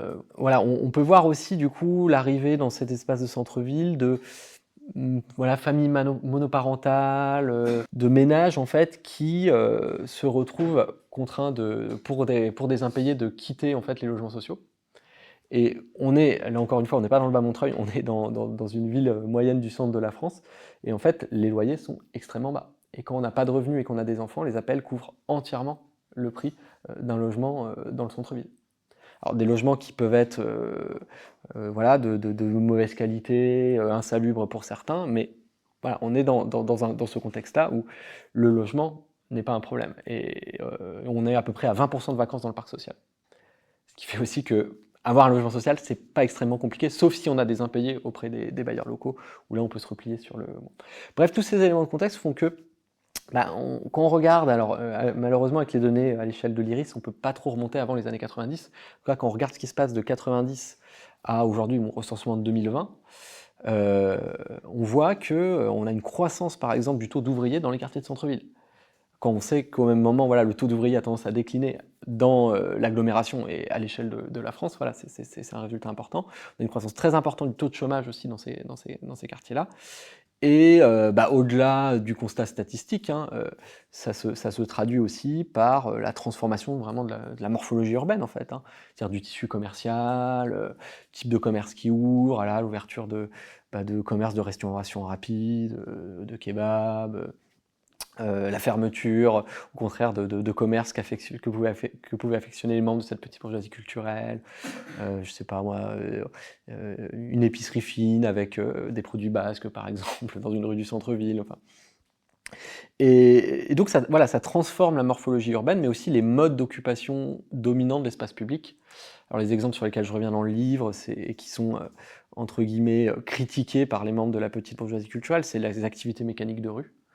Voilà, qui sont très fréquentes, et ça renvoie complètement aussi au travail du collectif Rosa Bonheur sur Roubaix, hein, où ils avaient déjà identifié ces activités mécaniques de rue comme un indice de d'une occupation populaire de l'espace public, la consommation d'alcool dans la rue, les entorses au tri des déchets, etc., qui sont livrés en entretien comme autant d'indices en fait que vraiment le centre-ville c'est plus ce que c'était, et que on est obligé de le partager avec des cas sociaux. Je reprends voilà, le terme indigène du coup.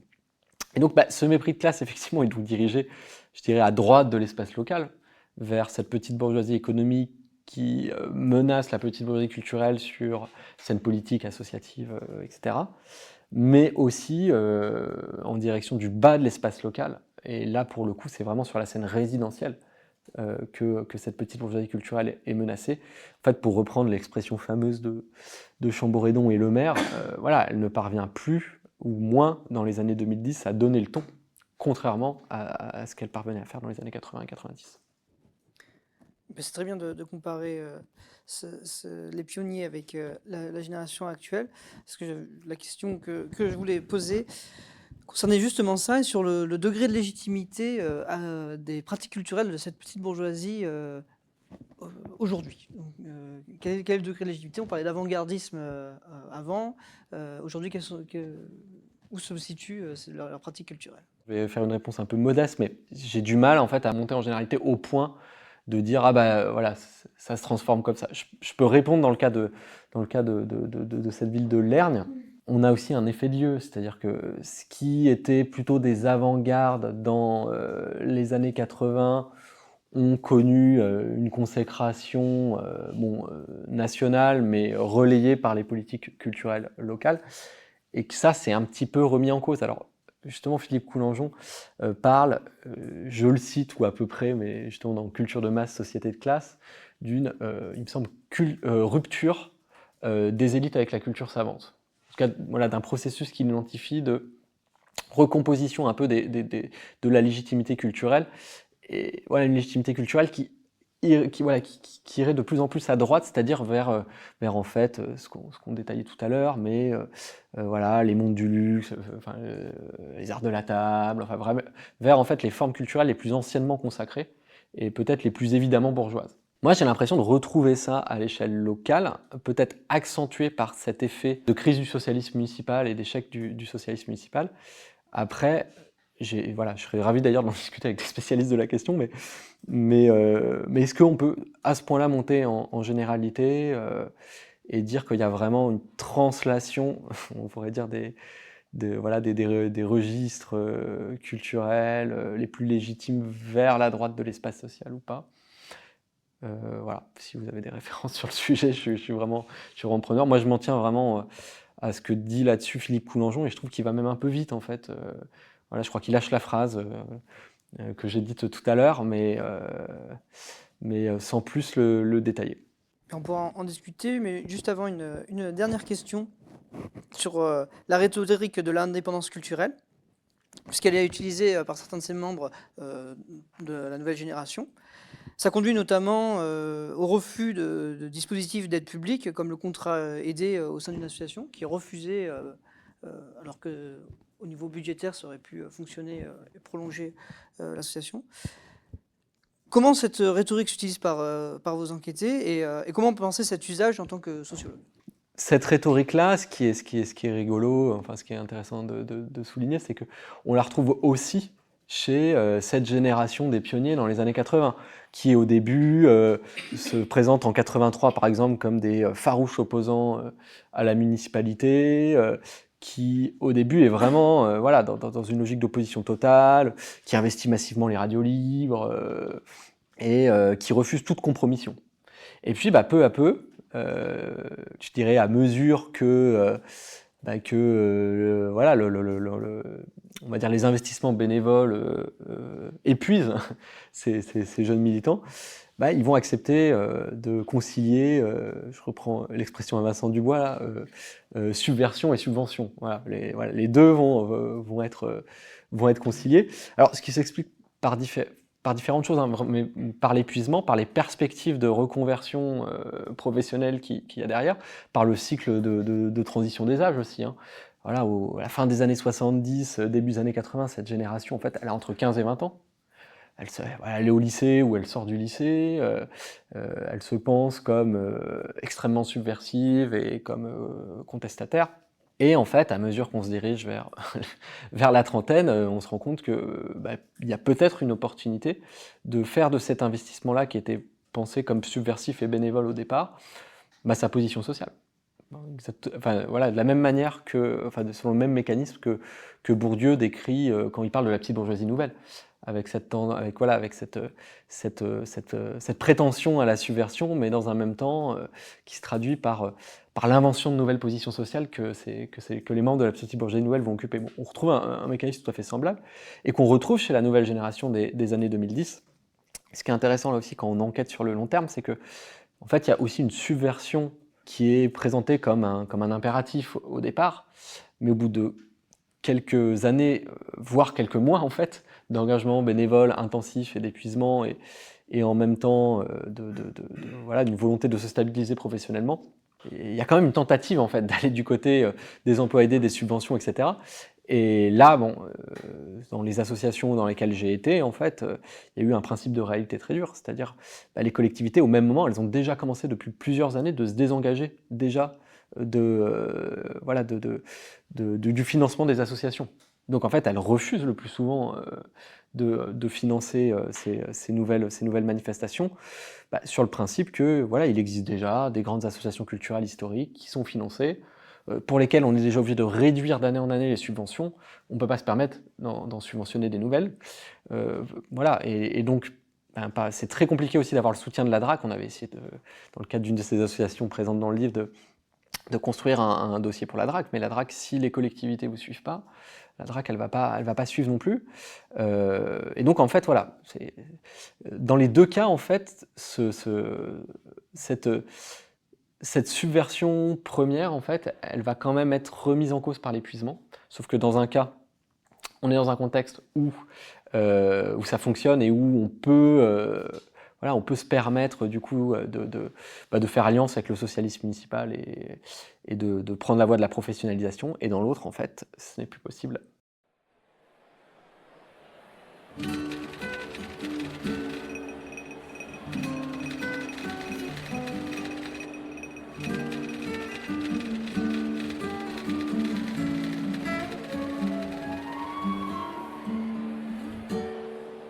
Mais merci pour ces échanges. On va passer aux questions du public. Je ne connaissais pas du tout votre ouvrage et c'était vraiment le titre qui m'a happée pour venir vous voir. Et quand j'ai lu le titre de Petite bourgeoisie en déclin, je suis prof et en fait je pensais que vous alliez parler des profs.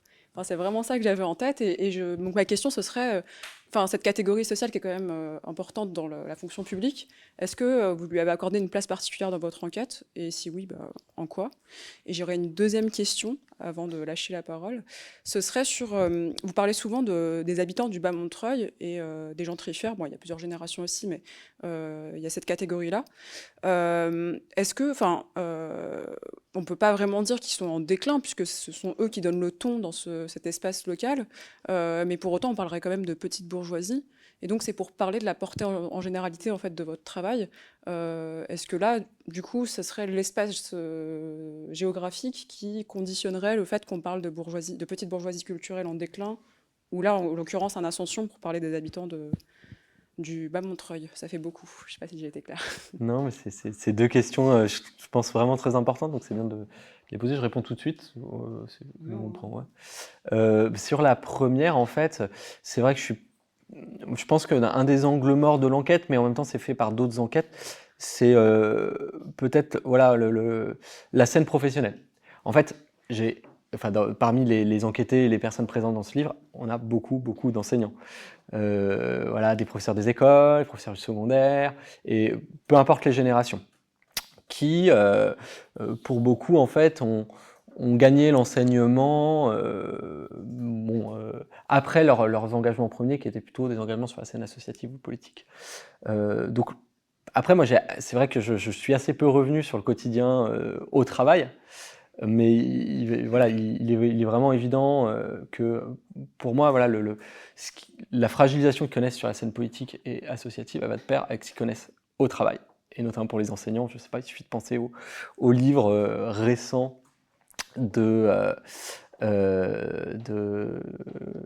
j'oublie son nom, qui vient d'être nommé PU à Lyon 2, enseignant de la vocation à la désillusion.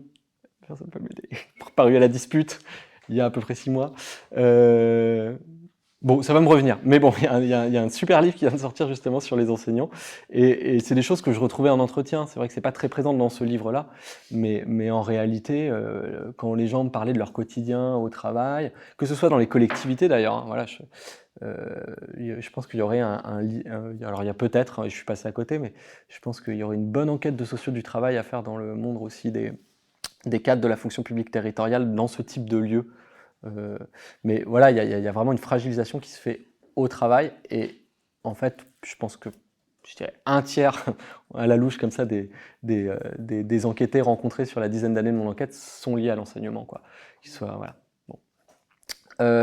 Ensuite, sur la deuxième question, elle est extrêmement importante aussi parce qu'elle me permet de discuter un peu de la question de l'effet de lieu, en fait, dont on parlait, de la montée en généralité, qui est un exercice vraiment compliqué quand on fait une enquête ethnographique, que j'ai essayé, moi, de gérer en faisant plusieurs choses. Déjà en faisant beaucoup de statistiques, même si en fait il n'y en a pas trop dans le livre.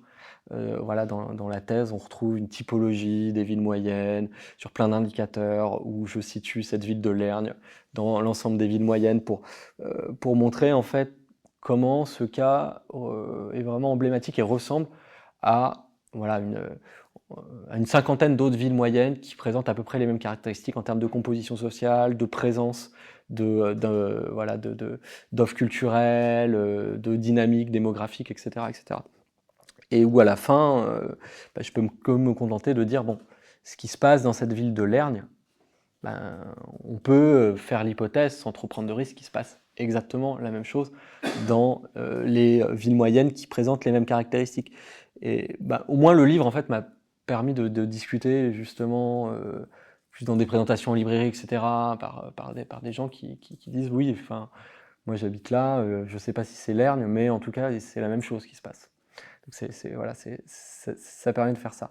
Et par contre, voilà, je pense qu'il faut mettre en opposition ce contexte-là avec celui, voilà, on parlait du bas Montreuil, et ça, en fait, moi je l'ai fait vraiment dès le début dans mon travail, dans le sens où je me disais, la littérature contemporaine sur mon objet, qui est la petite bourgeoisie culturelle, en fait, c'est la littérature sur la gentrification.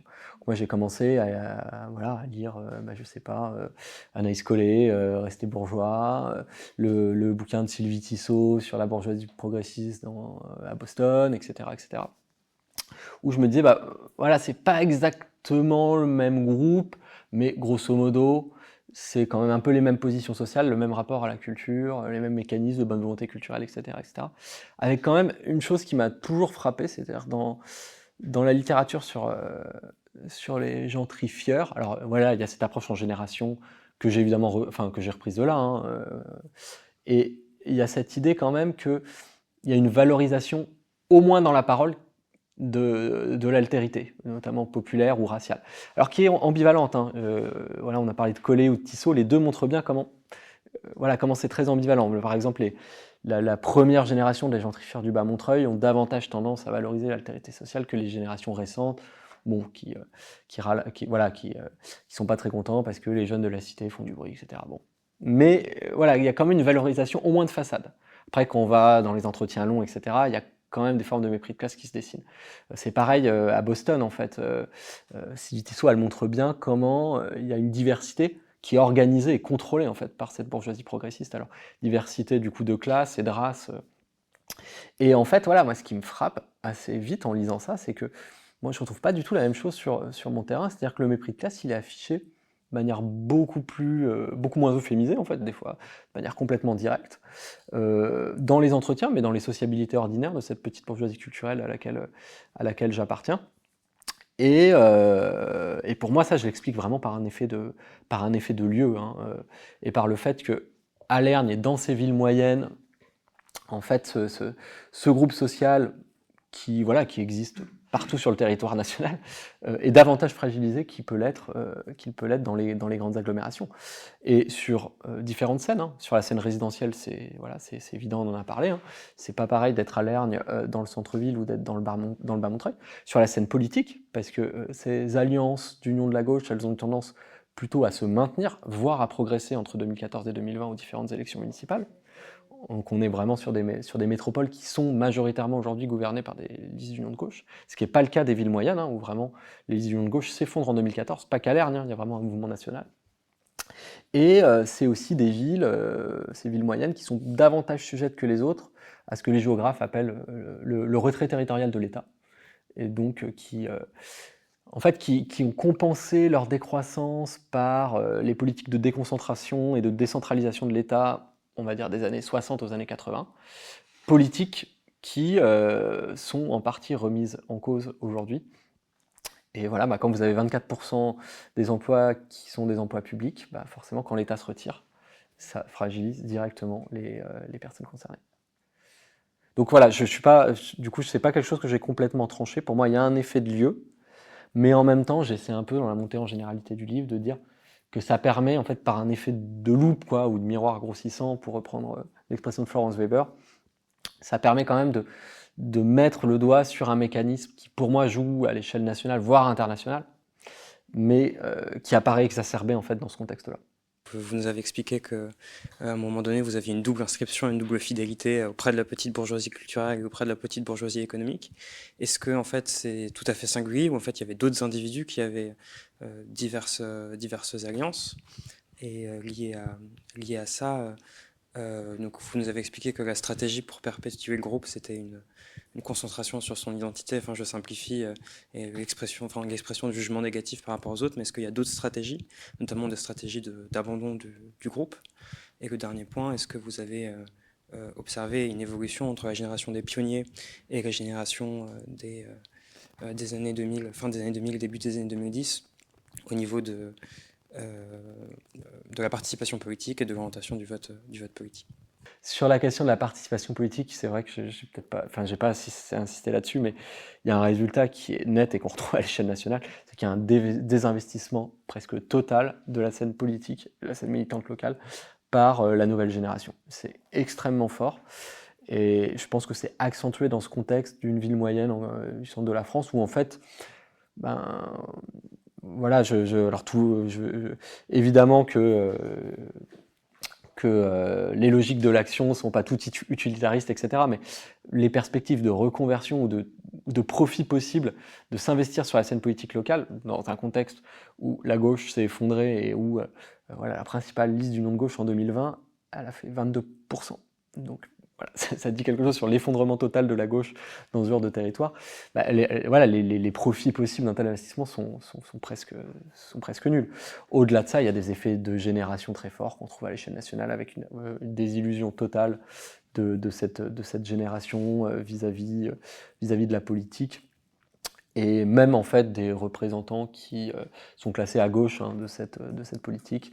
Voilà, on retrouve une abstention, par exemple, qui est très élevée dans le centre-ville, qui est le fait de la croissance de ces catégories populaires, mais à mon avis, pas seulement, même si du coup, avec une analyse écologique du vote, du coup, on peut juste associer les caractéristiques des habitants des bureaux de vote au comportement politique. Voilà, on n'a pas les données individuelles, mais on voit quand même que les quartiers les plus jeunes et où on a une forte présence d'emplois publics sont aussi les quartiers où le vote, pour la gauche, s'est effondré.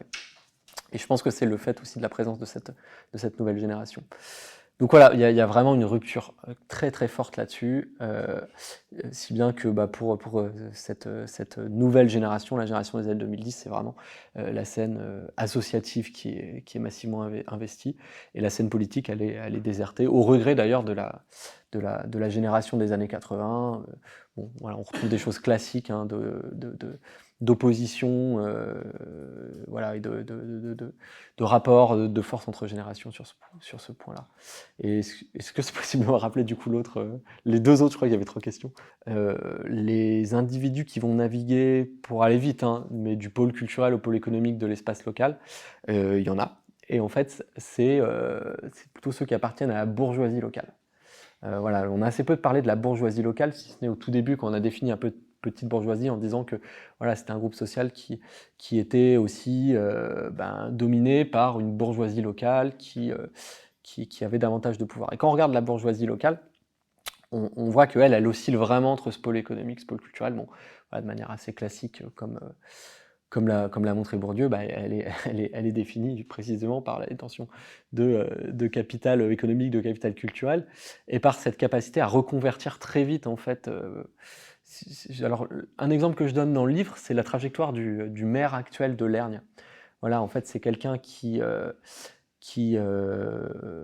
est avocat, enfant d'avocat, dont le père en fait était dans des associations culturelles dans les années 80, mais toujours dans les associations qui défendent, on va dire, les registres culturels les plus légitimes ou les plus anciennement consacrés.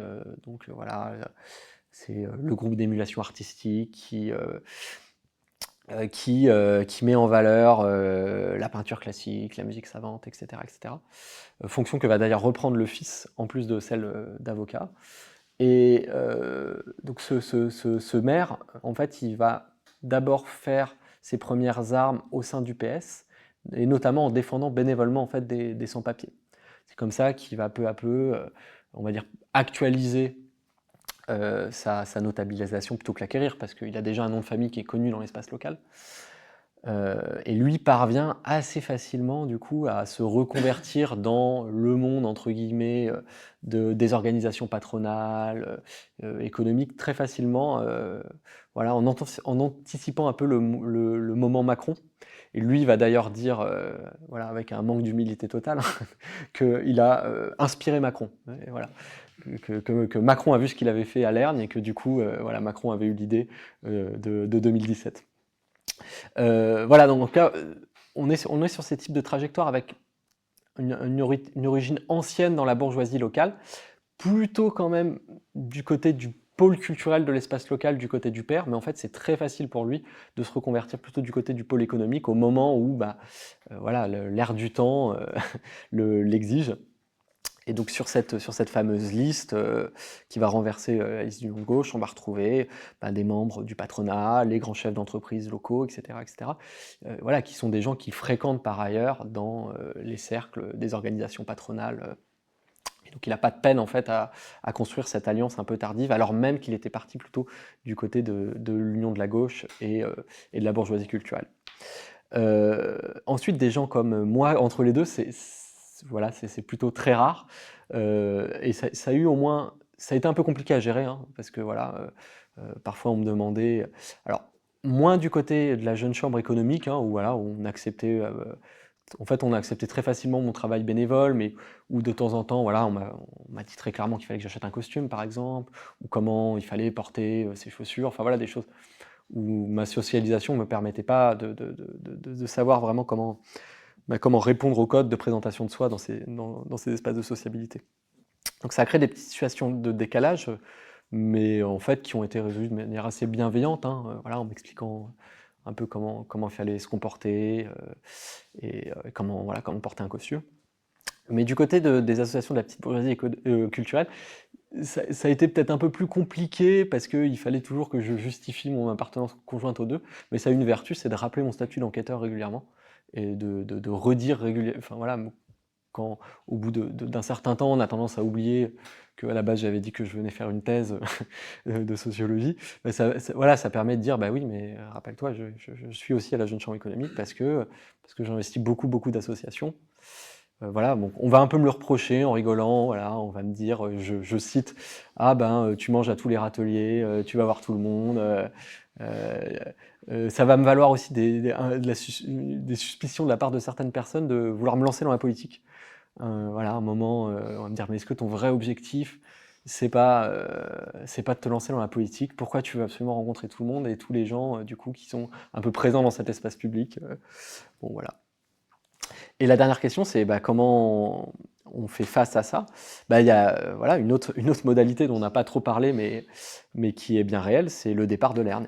Le départ de l'ERN, mais qui est possible que pour les mieux dotés, à quelques exceptions près. Et voilà, je reviens notamment sur le cas dans le livre voilà, d'un couple qui en fait, voilà, un couple qui revient à l'ERN, qui monte une galerie d'art contemporain associative, qui va fonctionner un temps et qui va plutôt bien marcher. Voilà, ils vont même réussir à faire venir des artistes dont la renommée est internationale, avec un format vraiment atypique, des expositions en vitrine.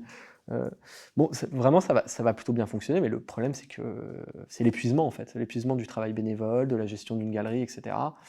Voilà, la DRAC ne va pas accepter de soutenir.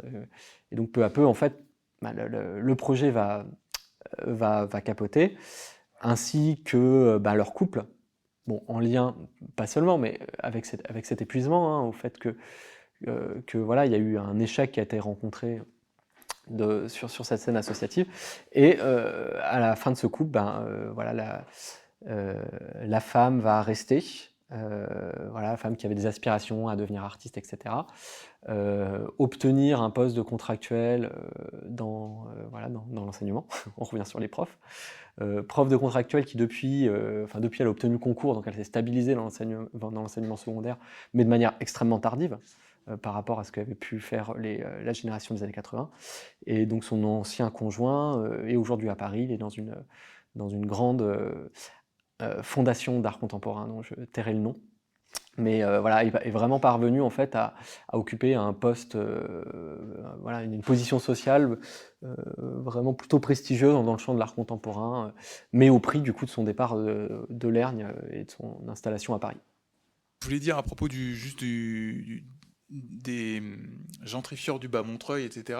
C'est vrai que eux, ils donnent le ton dans l'espace qu'ils ont occupé au fur et à mesure. Je pense que c'était pas le cas forcément dès le départ d'ailleurs, mais il faut pas oublier non plus qu'ils sont quand même en déclin résidentiel. Ce sont des gens en fait qui viennent de Paris intramuros bien souvent. Donc en fait, évidemment, ils sont pas dans le déclin de cette ville comme cette petite bourgeoisie culturelle qui se retrouve en centre-ville, etc., avec un centre-ville qui se dégrade, etc. Mais en même temps, c'est quand même une trajectoire de déclin résidentiel. Mais moi, une des questions que je me posais, c'est qu'est devenue la première génération, en fait, qui... Vous disiez qu'ils avaient moins de 25 ans en 83, donc disons, allez, autour de 25 ans au milieu des années 80. Donc en fait, autour de 2010, et même encore aujourd'hui, ils sont peut-être encore en activité, enfin, j'imagine que là, ils passent à la retraite, mais finalement, est-ce qu'ils sont restés les dominants de la scène culturelle et associative locale? C'est-à-dire, ils ont conservé des fonctions de direction, ils sont restés, ou alors ceux qui sont devenus cadres de la fonction publique territoriale sont à des niveaux assez... élevés, parce que du coup, vous en êtes... est-ce que... Parce que ceux qui ont occupé en tout cas ces positions-là pendant les dernières années, est-ce que justement ça explique pas aussi le fait que la nouvelle génération qui aurait pu s'imposer si les places avaient été libres ne le peut plus, et comme tout se recroqueville dans ces associations, etc., parce qu'il y a beaucoup moins de subventions, beaucoup moins de moyens, finalement seuls peut-être ceux de l'ancienne génération arrivent à rester, parce que voilà, aussi parce que de toute façon ils y sont depuis un moment, ils sont bien installés. Je sais pas du coup comment ça se joue même entre ces deux générations. Vous en avez... Enfin, ou alors ça m'a échappé, mais je crois pas que... Non, c'est vrai, on n'en a pas trop parlé, et c'est une question importante. Bon, avant, je rejoins évidemment ce que tu as dit sur le bas Montreuil. C'est vrai que en plus, c'est vraiment présent en fait dans le titre du bouquin d'Anaïs Collet. Je crois d'ailleurs qu'elle aime pas trop, en tout cas, je l'avais entendu dire ça. Mais voilà, rester bourgeois, il y a cette idée que quand même voilà, qu'on peut maintenir justement son niveau de vie, son type de consommation culturelle, son style de vie, mais au prix d'un déclassement résidentiel. Mais c'est vrai que c'est très présent. Mais sur cette question du coup de la génération des années 80, en fait, voilà, les choses sont assez différentes selon les cas, mais la fragilisation dont j'ai un peu rendu compte, elle va vraiment intervenir à partir de 2014, parce que en fait, les baisses de dotation aux collectivités, les baisses de subventions aux associations, etc., eux, dans les années 2000-2010, leur reconversion militante, elle est achevée. C'est-à-dire qu'ils occupent des positions d'élus, ils vivent que de leur mandat, ou alors ils sont à la tête de direction dans les collectivités, avec un statut de fonctionnaire. Bref, ils ont vraiment achevé leur reconversion militante, et ils occupent des positions qui sont stabilisées, donc qui sont relativement épargnées par ça, ou voilà, par définition, la rétractation de l'emploi public, ça va concerner les derniers arrivés qui vont se retrouver comme contractuels mal payés. Voilà, on voit ça dans les universités aussi. Ce qui va se passer en 2014, par contre, ça va directement les concerner. Dans le sens où même ceux qui sont titulaires, une partie, et notamment ceux qui ont été le plus liés au socialisme municipal, vont se retrouver en fait mis au placard. Voilà, j'ai des témoignages, davantage dans la thèse que dans le livre, parce qu'il fallait réduire, mais voilà, de personnes qui se retrouvent dans des bureaux sans ordinateur, sans téléphone, sans aucune fonction, en attendant juste qu'ils craquent et qu'ils partent. Ensuite, dès la première année de mandat, en 2014, il y a une réorganisation totale des services de la municipalité qui est décidée, où en fait tout le monde doit recandidater sur son poste ou sur un autre poste. C'est-à-dire que tous les postes sont remis en fait dans le chapeau. Et ça a pour objectif en fait de casser l'organisation précédente, où une partie de cette petite bourgeoisie culturelle s'était fixée en fait à des postes clés dans les collectivités, notamment dans les affaires culturelles, mais pas seulement en fait, voilà, direction sociale, éducative également. Donc là, ça va directement les fragiliser. De cette réorganisation, en fait, beaucoup vont perdre ces positions-là, ou alors voilà, se retrouver voilà, dans des positions inférieures. Beaucoup vont démissionner de la fonction publique pour éviter en fait de se retrouver au placard ou d'occuper un poste sans rapport avec ce qu'ils pouvaient faire. Donc non, il y a vraiment ce qu'on pourrait appeler une chasse aux sorcières, mais encore une fois, qu'on retrouve quand même fréquemment et dans les deux sens, hein, je pense, quand une collectivité qui était gouvernée par une majorité politique tombe au bout de 43 années en fait, de socialisme municipal. Et voilà, alors moi j'ai assez peu bossé sur les années 70, mais pour avoir lu quelques politistes là-dessus, en fait le mouvement Vague Rose de 77, il se passe un peu la même chose. La gauche, quand elle arrive au pouvoir de ces municipalités, elle va aussi réorganiser les services, et notamment privilégier ses relais électoraux, ce qui est encore une fois compréhensible. Elle va être aussi fragilisée, cette génération, vraiment du point de vue des mandats électoraux, parce que la gauche perd en 2014, mais en fait, alors faut pas que j'en dise trop sur les résultats électoraux, sinon on va deviner où c'est, mais elle perd sur d'autres scrutins aussi. Et donc ces membres de la petite bourgeoisie culturelle de cette première génération, ceux qui vivaient uniquement de leur mandat d'élu, voilà, et ça va être compliqué.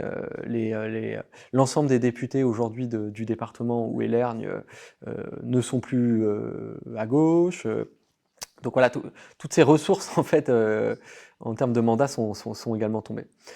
Et en fait, les personnes qui s'en sortent entre guillemets dans cette génération-là, c'est celles qui ont par exemple accepté de reconvertir, d'opérer une nouvelle reconversion militante, par exemple au sein de LREM, une partie de cette génération, pas majoritaire, mais une partie en fait à entamer cette stratégie-là, quoi, hein, bloquée par le fait je n'ai toujours vécu que de mes mandats, si la gauche s'effondre, qu'est-ce que je vais devenir, j'ai plus de 50 ans, enfin voilà, c'est pas présent dans le livre parce que je pouvais pas tout mettre, mais voilà, j'ai des entretiens qui sont très forts avec des élus qui expliquent que voilà, sous couvert de l'anonymat, qu'en fait, ils n'avaient pas le choix, quoi. Qu'il fallait bien qu'ils continuent à manger et qu'ils n'auraient rien trouvé d'autre que ça.